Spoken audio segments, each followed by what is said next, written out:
Ethanol ક્રાંતિ છે કે પછી ઉદ્યોગપતિઓની કમાણી છે? કૃષિ મંત્રાલયના પોતાના રિપોર્ટમાં જ કેમ ખુલી રહી છે પોલ? ઇથેનોલ નીતિના મોટા દાવાઓ વચ્ચે ખેડૂતો કેમ કહી રહ્યા છે કે તેમને મકાઈ અને શેરડીના પૂરતા ભાવ જ નથી મળી રહ્યા? સરકાર કહે છે કે ઇથેનોલથી ખેડૂતોની આવક વધશે, દેશની તેલ પરની નિર્ભરતા ઘટશે અને હરિત ઉર્જાને પ્રોત્સાહન મળશે. પરંતુ બીજી તરફ સવાલ એ છે કે શું આ નીતિનો સૌથી મોટો ફાયદો ખરેખર ખેડૂતોને મળી રહ્યો છે કે પછી ઉદ્યોગપતિઓને? કૃષિ મંત્રાલયના રિપોર્ટમાં જ લખાયું છે કે ઇથેનોલ મિશ્રણની વ્યવસ્થામાં ખેડૂતોના હિતને લઈને ગંભીર સવાલો ઊભા થઈ રહ્યા છે. મકાઈ અને શેરડીના ઉત્પાદકોને MSP કરતાં પણ ઓછા ભાવ મળવાના આક્ષેપો થઈ રહ્યા છે. આખરે શું છે ઇથેનોલની આખી રમત? ખેડૂતોને શું નુકસાન થઈ રહ્યું છે અને દેશને ઇથેનોલ નીતિની અંદરની વાસ્તવિકતા કેટલી ચોંકાવનારી છે, જોઈએ આ ખાસ અહેવાલમાં. ઇથેનોલ શું છે અને શા માટે ચર્ચામાં છે? ઇથેનોલ એટલે એક પ્રકારનો એલ્કોહોલ જે મુખ્યત્વે શેરડી, મકાઈ અને અન્ય કૃષિ પાકોમાંથી તૈયાર કરવામાં આવે છે. ભારતમાં પેટ્રોલમાં ઇથેનોલ ભેળવીને તેનો ઉપયોગ કરવામાં આવે છે જેથી ક્રૂડ ઓઇલની આયાત પરની નિર્ભરતા ઘટાડી શકાય. સરકારનો દાવો છે કે ઇથેનોલ મિશ્રણથી દેશને વિદેશી ચલણની બચત થશે, ખેડૂતોની આવક વધશે અને પર્યાવરણને પણ ફાયદો થશે. વર્ષ 2025 સુધીમાં પેટ્રોલમાં 20% ઇથેનોલ મિશ્રણનું લક્ષ્ય નક્કી કરવામાં આવ્યું હતું. પરંતુ હવે આ નીતિ સામે ખેડૂતો અને નિષ્ણાતોનો અનેક સવાલો ઉઠાવી રહ્યા છે. કૃષિ મંત્રાલયના રિપોર્ટમાં શું ખુલાસો થયો છે? કૃષિ મંત્રાલયના રિપોર્ટમાં જ કહેવામાં આવ્યું છે કે ઇથેનોલ મિશ્રણની વર્તમાન વ્યવસ્થામાં ખેડૂતોના હિતને મોટો ફટકો પડી શકે છે. રિપોર્ટ મુજબ મકાઈ અને શેરડીના ઉત્પાદકોને તેમની ઉપજના યોગ્ય ભાવ મળતા નથી.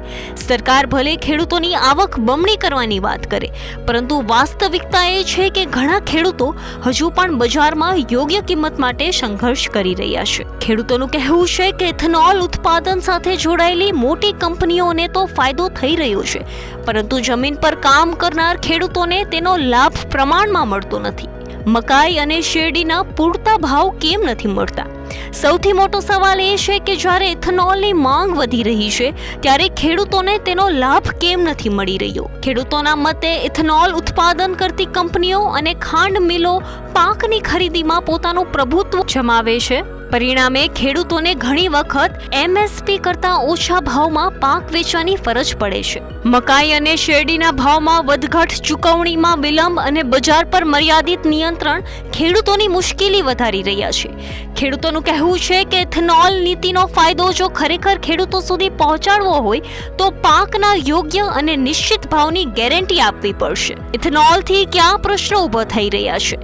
ઇથેનોલને હરિત ઇંધણ તરીકે રજૂ કરવામાં આવે છે, પરંતુ તેની સાથે અનેક ચિંતાઓ પણ જોડાયેલી છે.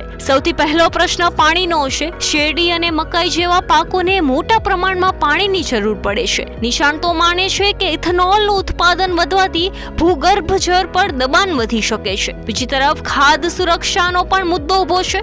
જો મોટા પ્રમાણમાં ખેતીની જમીન ખાદ્ય પાકોની જગ્યાએ ઇંધણ માટે વપરાશે તો ભવિષ્યમાં અનાજના ભાવ વધી શકે છે. આ ઉપરાંત ઇથેનોલ ઉત્પાદન કરતી ફેક્ટરીઓથી થતા પ્રદૂષણ અને પર્યાવરણ પર તેની અસર અંગે પણ પ્રશ્નો ઊભા થઈ રહ્યા છે. વાહનો અને ગ્રાહકો પર શું અસર? ઇથેનોલ મિશ્રિત પેટ્રોલને લઈને વાહન ચાલકોમાં પણ ચિંતા છે.